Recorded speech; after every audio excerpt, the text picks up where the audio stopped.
People love it. Yay. The dude got shot in the head, too. And then he just had a metal plate put in. And now he just can't go near microwaves. Yeah, his hair just ain't gonna look right. And again, I don't know.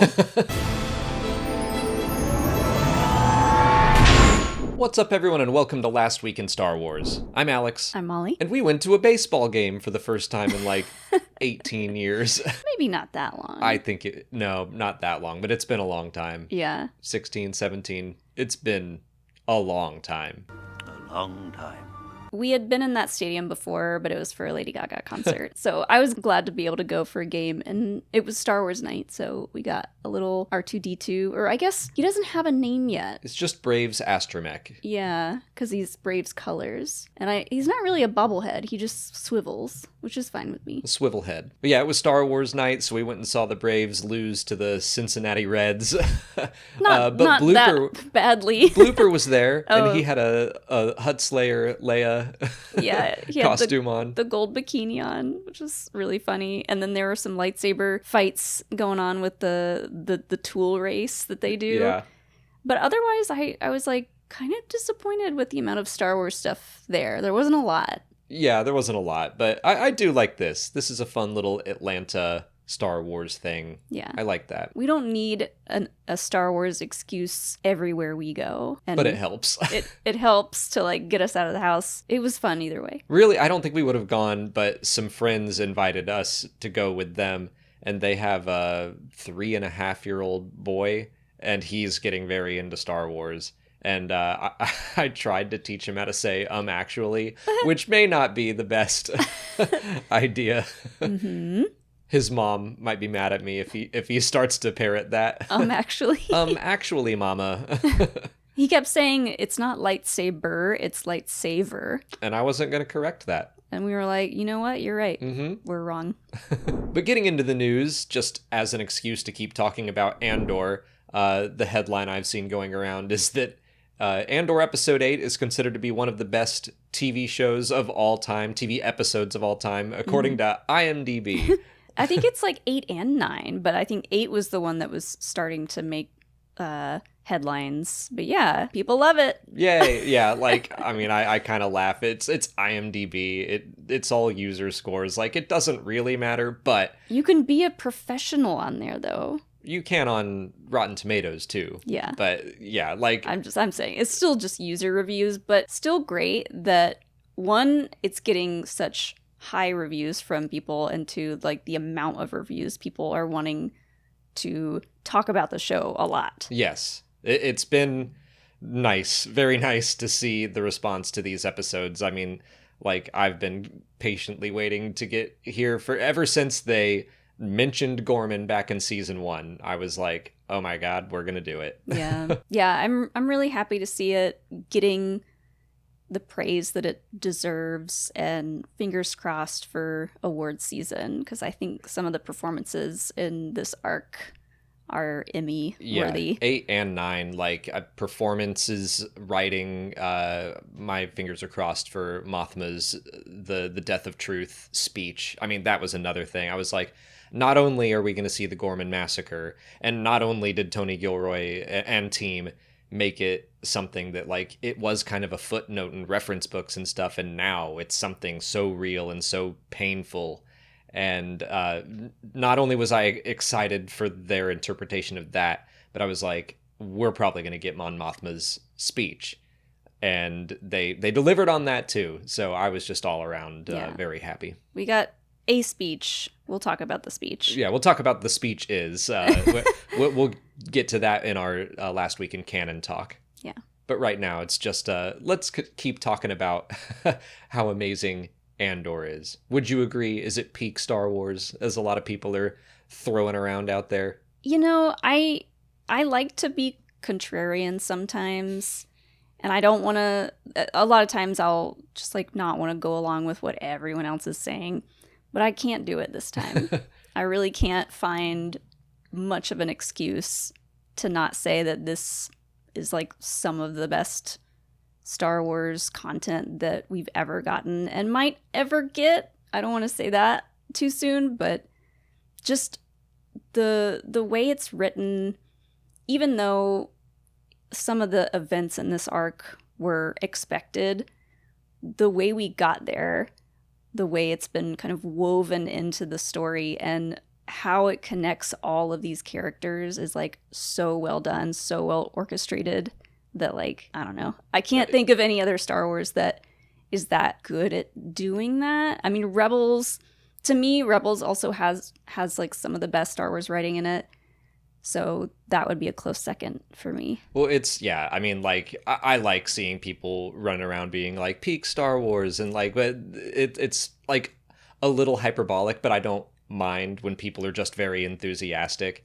And I'm like, everyone has their own definition of what peak means, and sure, but it just seems like everyone really likes this, and that's fun. And the only issue that I find with people that say stuff like that is when they use it to tear down other areas of Star Wars. That's where it gets a little dicey.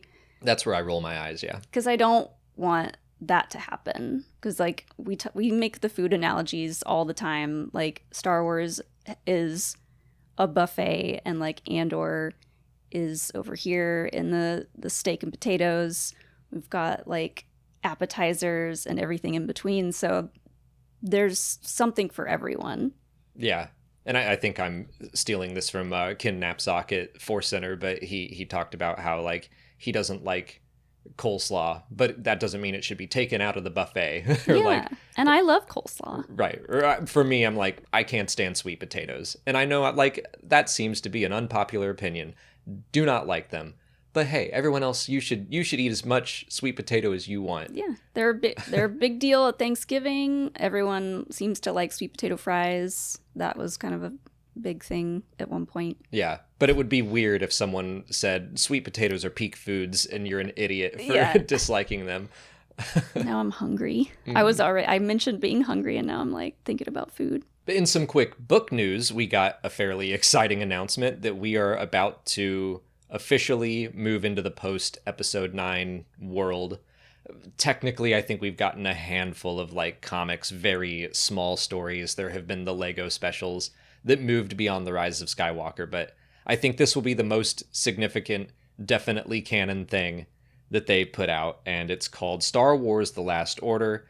It's written by Kwame Mbalia, and it's a YA novel that will explore the post-Episode 9 lives of Finn and Jannah as they navigate their past trauma as former stormtroopers and help find the First Order officer in charge of kidnapping and brainwashing children to train as stormtroopers. That's coming out on October 21st. I am so excited for this story. I am too. I mean, I have been waiting to just move on past episode 9, and I'm sure that there have been, like, some breaks pumped on that while they figure out what to do with movies and everything. Now that we've got the Sean Levy movie Starfighter, and we've got the new Jedi Order movie set after that, I think this is a good sign that they're like, okay, we know what's coming down the pipeline. We can now start exploring the lives of these characters, probably in more like the immediate aftermath of episode 9. I don't think that there's going to be like a huge time jump for this book. I remember when we found out that the First Order stormtroopers were kidnapped as children and, like, brainwashed and all that, I was like, oh man. And then getting to see and hear about that a little bit more sounds really interesting, and I think will add a lot more depth to the First Order stormtroopers, and especially for Finn and Jannah and, like, that whole group. Jannah came in sort of late to episode 9, and I think she has a lot of really great potential. Finn, you know, we can talk about what this means for his story. I've heard people say, like, does this mean he's not going to be in any more movies? And I don't think that's true. I don't either. Any more that we can get with Finn is good. Yeah, the whole thing about, sometimes if they're doing books about characters or comics, then that means that, that the character is safe and is not going to pop up in other future stories.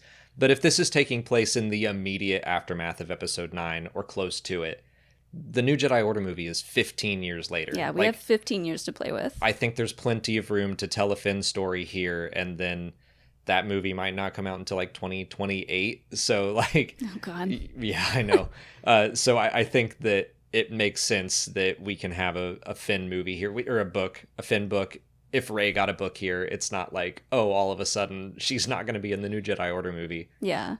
I don't know why this makes me think of Andor, like getting a story about past trauma from these First Order stormtroopers and like seeing them track down the guy who's like in charge of that program. I assume there's going to be a lot of trauma healing in this book, which will be fun to see, but it does kind of remind me of like a vibe of Andor. Maybe it's just nice to see that they're going to be healing trauma instead of Andor is like all about creating trauma.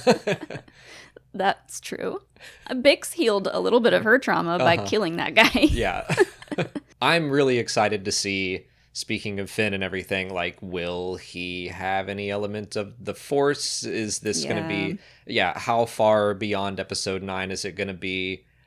Will he have begun training or anything like that? Like those little hints I'm very excited to learn more about. And we really don't know many details about this. There was just kind of like a placeholder website page that got out, and we don't even have a cover for it yet, but the writer did a story for one of the POV books. Right. Yeah, from a certain point of view, Return of the Jedi, he did, I think, Fortuna Favors the Bold, the Bib Fortuna story. Yeah. So yeah, excited to see him return. And I haven't read anything else by him, but I immediately, of course, like went and followed him, and he just looks like a cool guy.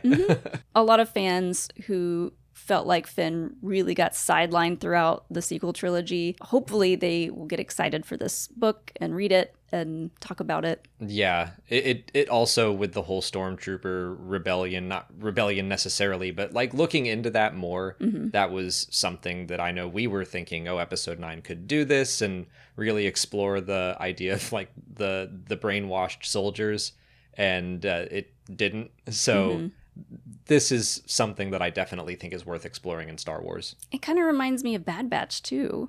Like the way they were kind of brainwashing the clones on like Mount Tantus. Yeah.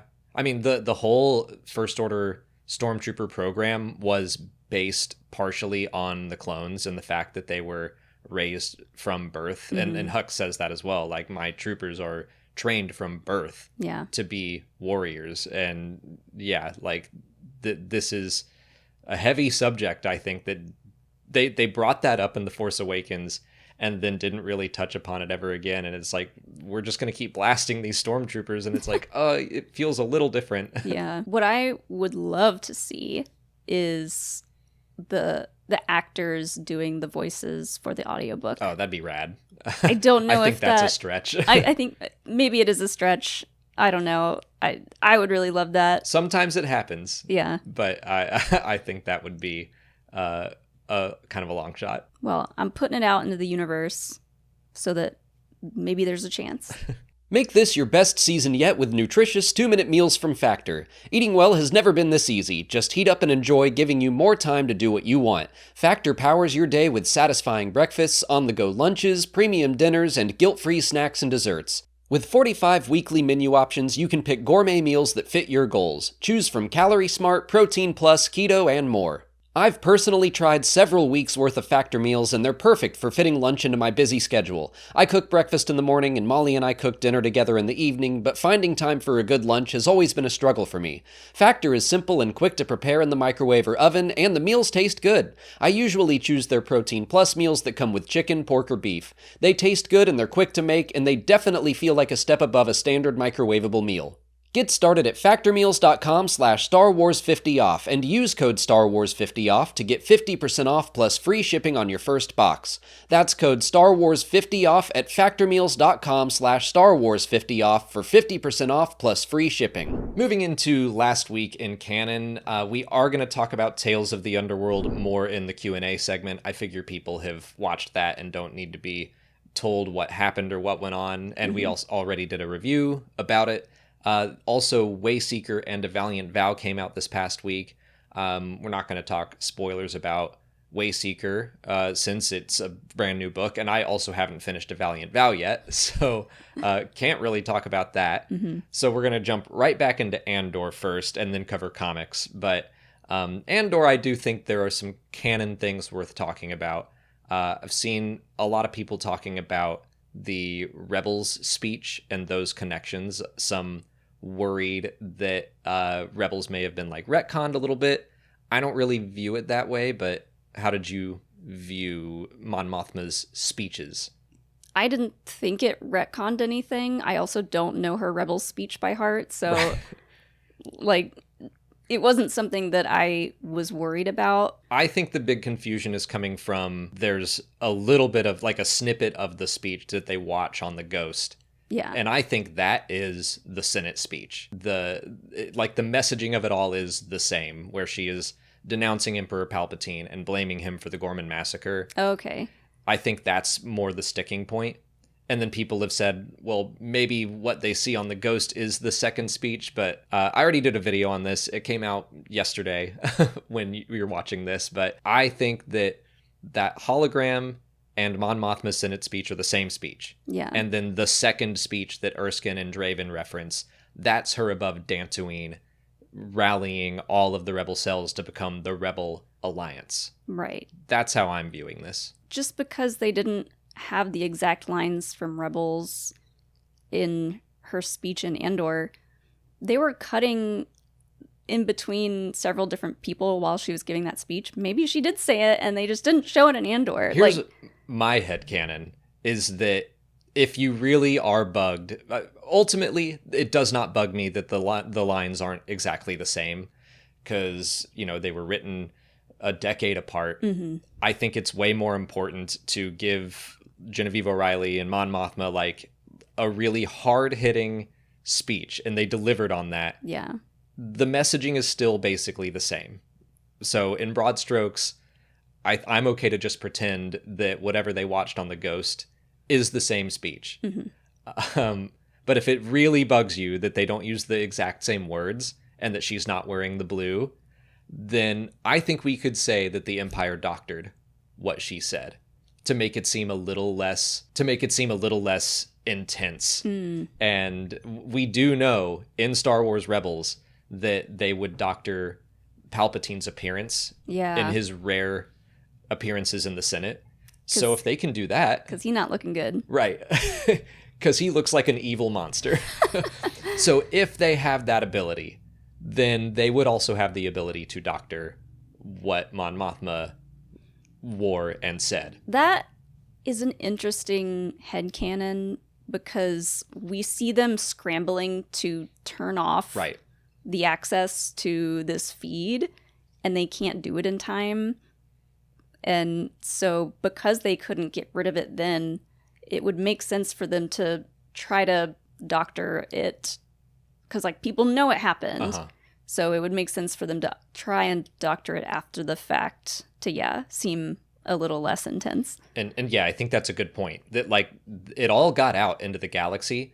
So I do think there's an Imperial newscaster that comes on first, and he's like, Mon Mothma has shocked the Senate with her treasonous remarks. And then they play that clip. I think they're just trying to get out in front of this speech happened. It's treason.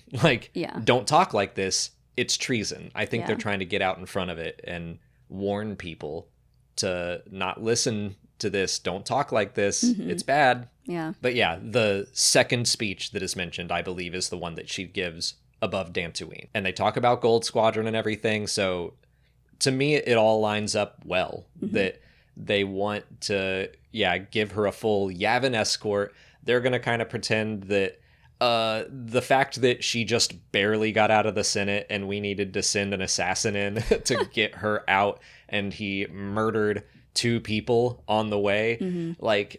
PR-wise, the rebellion might not want that to be the story. So they're actually, Gold Squadron rescued her and took her to Dantooine. And there's PR to be done on both sides. It makes sense to me to not hold the writers of Andor hostage and say, you have to put this line in here. Yeah.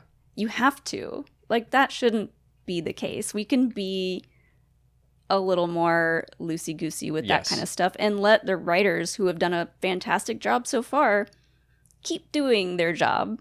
Yes. I have always thought that Star Wars needs a little bit of flexibility, And that, yes, very specific details, like she's not wearing blue, or the exact words aren't the same. Like, if you take a step back, look at the broad strokes, the story is still the same. Right.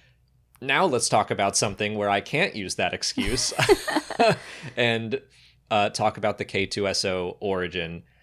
This is something that I was fully prepared and expecting them to not use the comic origin story that happened. Mm-hmm. I still found myself like a little bit sad.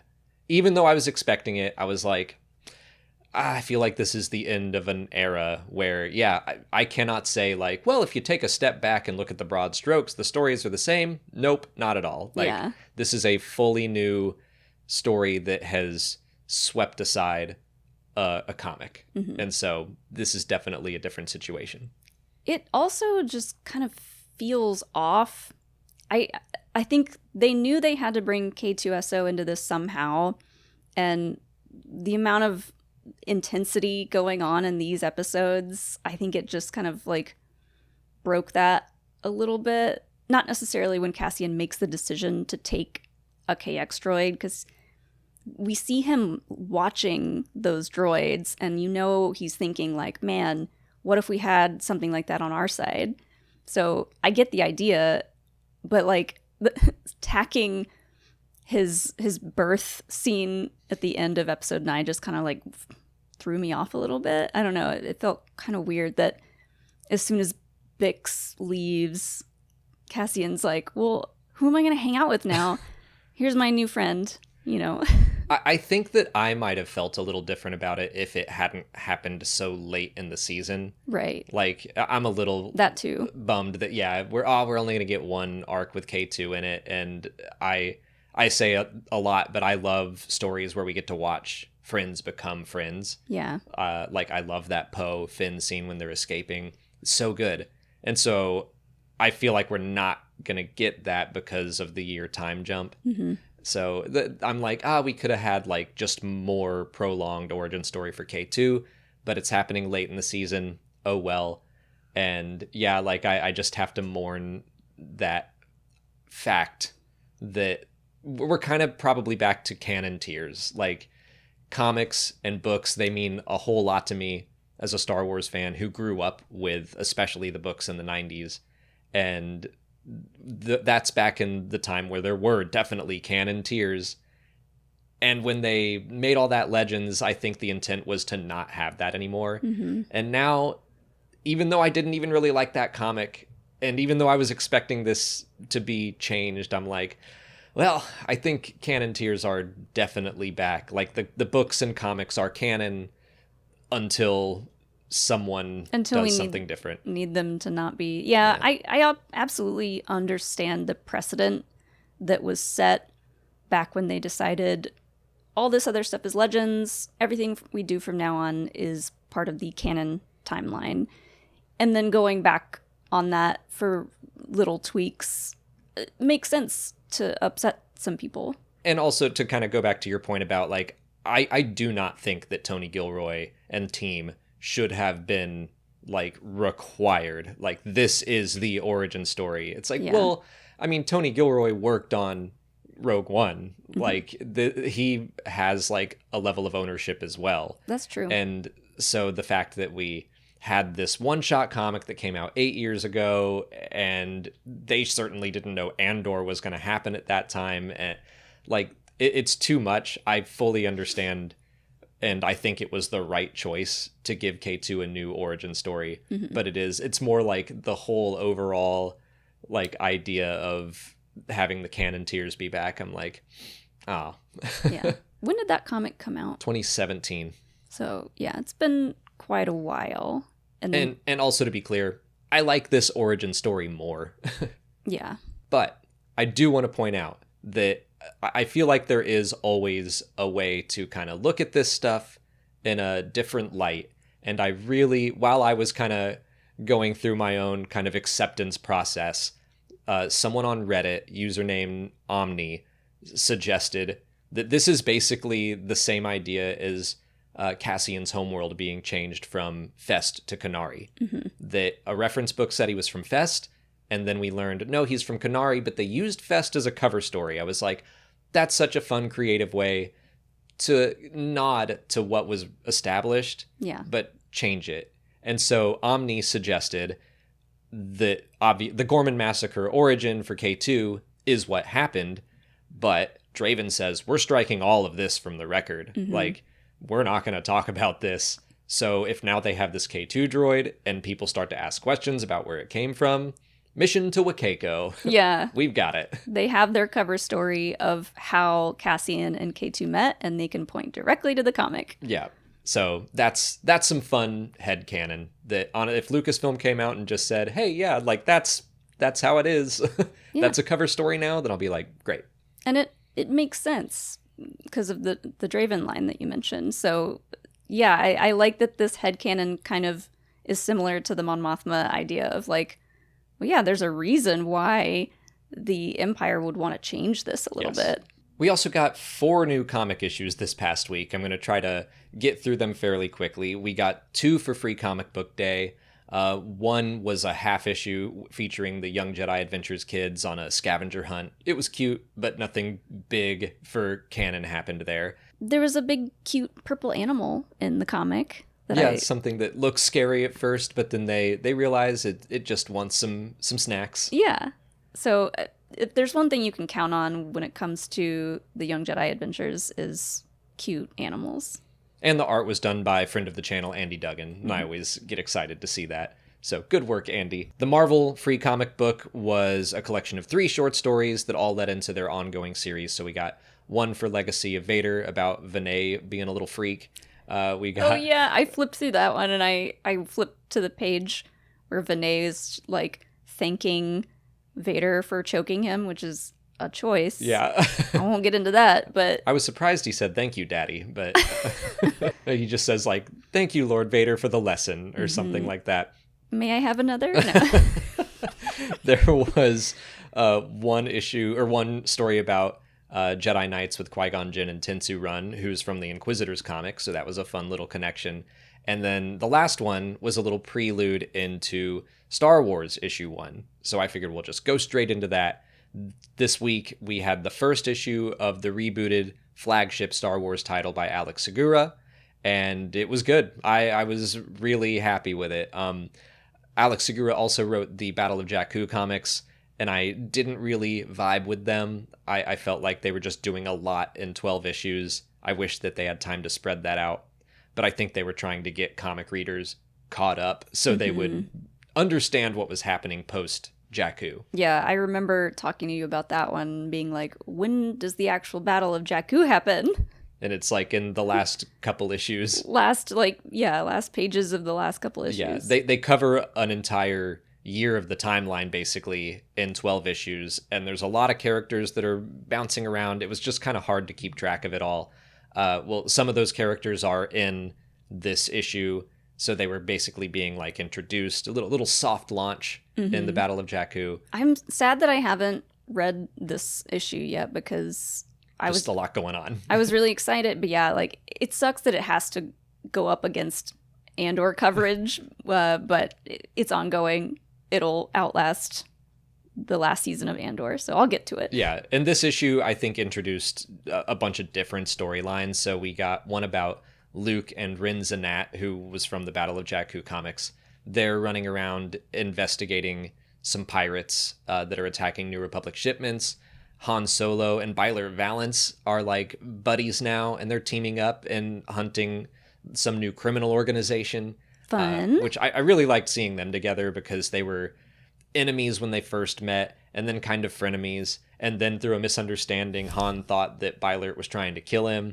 And then Byler helps save Han from Jabba the Hutt. And now they're buds. And I was like, okay, this has been a fun relationship to see. The last little storyline is Leia and Mon Mothma, and they're trying to bring new worlds into the New Republic. But there's one kind of sector of space that's acting real shifty and even attacks the New Republic at the end of the issue. So 3 little hooks for us to explore in future issues. And the final comic that came out this past week was The Bad Batch Ghost Agents issue 3. Again, there weren't any huge like canon complications, and also like the big story revelation was that the thief was Asajj the whole time. Yeah, which, we pretty much knew that. we knew that. It was still fun. Like, it's fun having Asajj in Tales of the Underworld and in this comic, and at two completely different points in her life where like she is still full on evil in the comic. So I was like, oh, I kind of missed you. And so she doesn't come like face to face with any of them, or does she? She does right at the end. Okay. But she's bald, so like So yeah, they may not be able to put two and two together and recognize her later. I'll definitely go and look back at that episode when this comic series is over. But also, you know, people forget things. The Clone Wars, it was 3 years of chaos. So Sure. if they met Asajj and then she showed up with hair and they were like, you look a little familiar. Oh, that's Asajj Ventress. Did they hear her speak? I think they have. I'm just like thinking that's a hard voice to forget. It's a hard voice to forget, sure. But we don't need to make that work right now. I'm not really worried about it. Before we get into questions, we did have just one quick little last week in fandom thing, but a lot of people messaged, retweeted, or bluted, or whatever you do on Blue Sky, or quoted, emailed, texted. We just had a lot of really nice messages about our Andor coverage this past week. So I just wanted to shout everyone out and say thank you for that. That was very nice. Yeah, it was great to like spend almost the entire day being flooded with like positive comments, which is different, you know, but exciting. And a lot of people had a lot of really nice things to say. So it definitely gave me a boost because, like, I'll be real, the suitcase that we had in Japan is still open on our bedroom floor with stuff in it. So just one suitcase. We brought 3 suitcases and we brought 4 suitcases and 3 of them are empty. Yes. So we're 75% of the way there. I just say that to mean I'm still trying to catch up and recover from our trip and then going straight into our Andor coverage. It's been a lot to handle. It's been tiring, but hearing all of your positive comments really gave me a boost. So I feel good about that. It was nice. But moving into questions, I chose some that were about Tales of the Underworld, since we didn't really cover it in Last Week in Canon, but Ormappa asks when we think the Ventress episodes take place. So I think that the presence of stormtroopers in the episode would suggest that it at least takes place after the Bad Batch. I'm curious to see if it takes place in between the Bad Batch and, like, Maul Shadow Lord. Yeah, because we were considering that this was kind of a not backdoor pilot, because it's not her show, but like an entrance way for her to show up in the Maul show. Yeah. So I believe that the Maul trailer they showed also had TK troopers in it, and Sam Witwer said that it takes place a year after Revenge of the Sith. So I do think that it probably takes place before these Tales of the Underworld episodes. Well, they could be jumping time in the Maul show a little bit. Like, could be. They could be showing us Maul's initial reactions to the Empire kind of starting to get their footing and then jump a little bit. Yeah, we know very little about that show, so it's hard to say. But at least in reference to Bad Batch, I think Asajj was resurrected. There was definitely some sort of time leap from when she was put in the water and when she stepped back out. Like, once she stepped out of the flame and was alive again, like, everything looked different. Dathomir looked like it had been abandoned for a while. Yeah, like when her like ghost form pops up, that feels immediate because you can see Obi-Wan and Quinlan still kind of walking away, but when she wakes up, if you look around her, everything looks kind of dilapidated. Yeah, there's no more living water, I think they call it, in the lake. Like, all of that is gone. So there's definitely been some sort of time jump. But that obviously has to happen before the Bad Batch, and then I think Tales of the Underworld happens after the Bad Batch. Okay. So we get Resurrection, Bad Batch, and then the rest of Tales of the Underworld. Whenever we get a timeline question, like when did this take place, that's a very you question, because my initial response is always, I don't know. I would have to like really sit down and get on Wikipedia and figure it out. Get out the red string. Because I am terrible at like picturing the timeline in my head. It's a lot. It's a lot to keep track of. Caleb Diaz asks why we think Ventress didn't continue on with the path to meet Quinlan. And again, I don't know. This bugged me. Yeah, I wanted it to happen as well. Yeah, we don't know right now for sure what she was thinking. I mean, part of the deal of her return was that she would lose her love, like that she wouldn't be able to be with Quinlan. Yeah. But I don't know if that was like just an immediate thing, like she's alive again, but Quinlan is obviously gone. There's been a time jump. So is there maybe a fear in her mind that like if she meets back up with Quinlan, he'll die or she'll die, or like... That was also an immediate thought that I had. Like, we still don't know exactly what the deal was. And it that kind of bugged me too, because I was like, okay, well, she's alive. We've never known that Night Sisters could do this. Is this a special case with Asajj? Has this happened before? Doesn't matter. They didn't have time to go into it. Maybe we'll learn more down the road. But I think it would make sense if Asajj is thinking in her mind, literally, if she sees Quinlan again, either of them could die. Maybe she goes back to being dead or he is dead. I had this weird theory that like maybe they just couldn't see each other. Like she could be there and everyone else could see her, but like he couldn't. That would be kind of interesting. I don't know. Yeah, so there's a question like a ghost situation. There's a question of what exactly is the deal with this resurrection spell. But I also was wondering if she just felt this isn't right for her. Like, she has done a lot of stuff. Maybe she doesn't feel she deserves to go with the path yet. Maybe that is a story that will be told in the future of, like, we will build up to her going to be on the path. Yeah. I don't know. And that's, I did get that vibe from Tales of the Underworld that at least her stories felt like a bit of a bridge, and there wasn't a full conclusion for her. I felt like the Cad Bane stories had a little bit more of like a beginning, middle, end. Yeah. And these just, it still felt very open-ended, and I'm like, we're not done with Asajj Ventress. Yeah. I'm happy anytime we get more Asajj content, but like you said, to me it felt like this is more of a story about the kid and how they team up than it is about Asajj. We see how she comes back to life, and then that's pretty much it. And then we see her saving this kid, right, and then it's about the two of them. Yeah. And I mean, I think it's a bit of her becoming better and better, like instead of just sitting around on this desert planet doing nothing, but acting as an enforcer. Like, this gives her a little more purpose. Yeah. Allows her to continue on her journey back to the light side.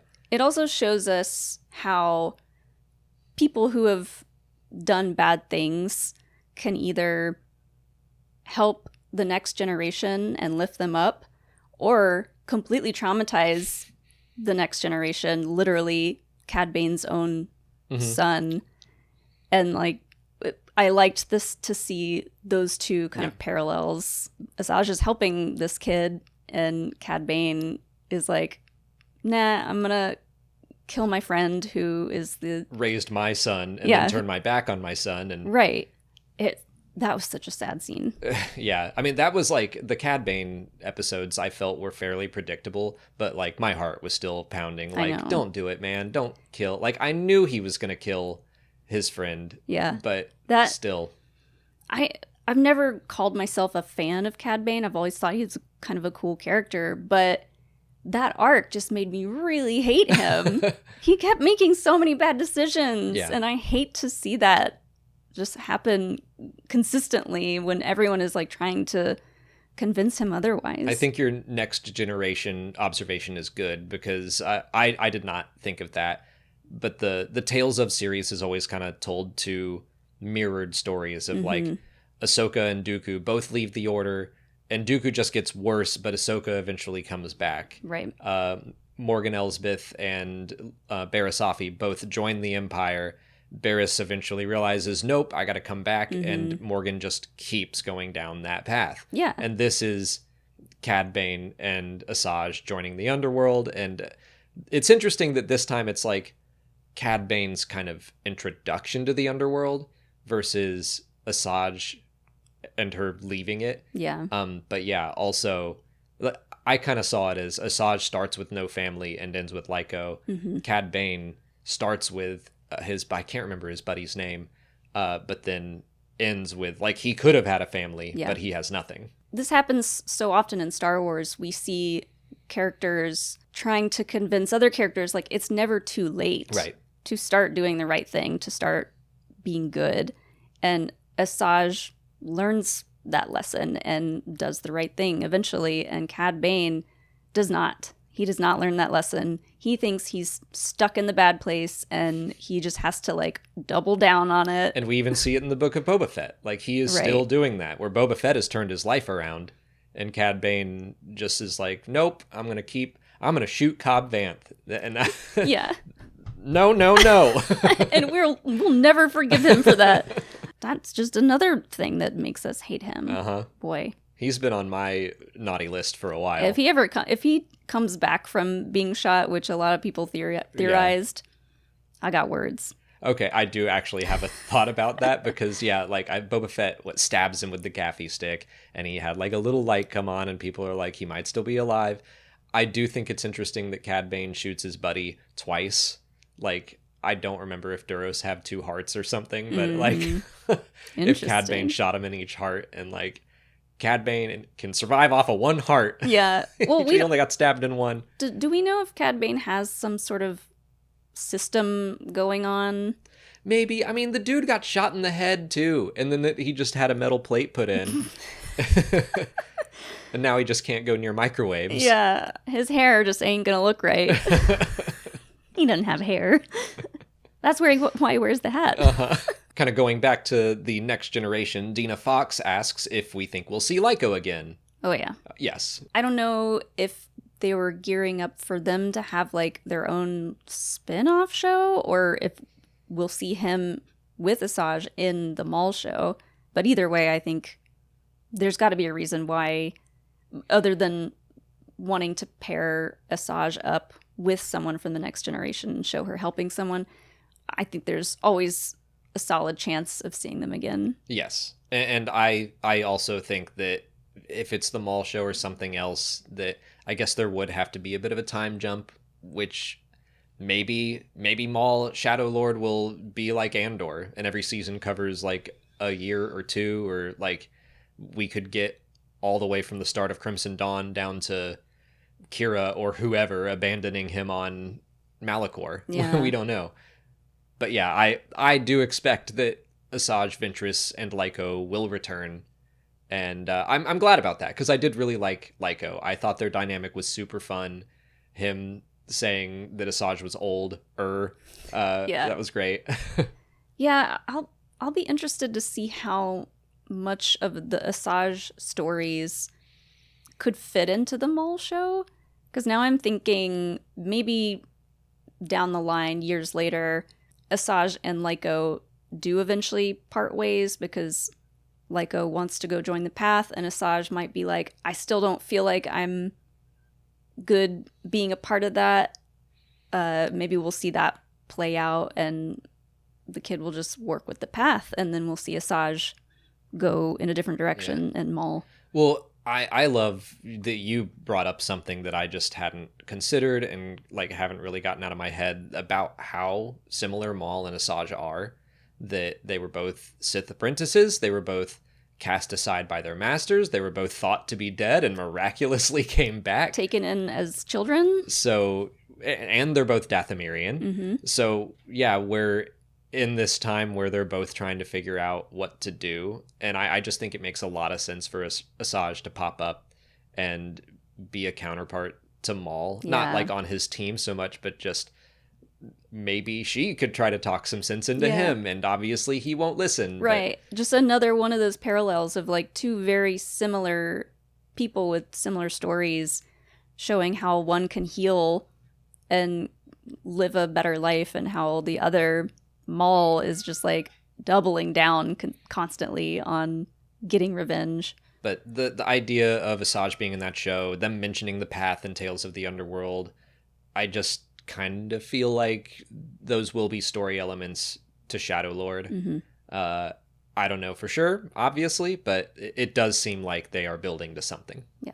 But that's it for last week in Star Wars. Next week, we've got the Andor series finale, Jedi Knights issue 3, the High Republic Adventures issue 18, and the Pirate's Fortune DLC for Star Wars Outlaws comes out. Nice. So we'll cover as much of that as we can. I don't know if I'm going to get to Pirate's Fortune next week. We'll see. I'm not ready for Andor to end. I know. But I mean, I kind of am, but I'm not.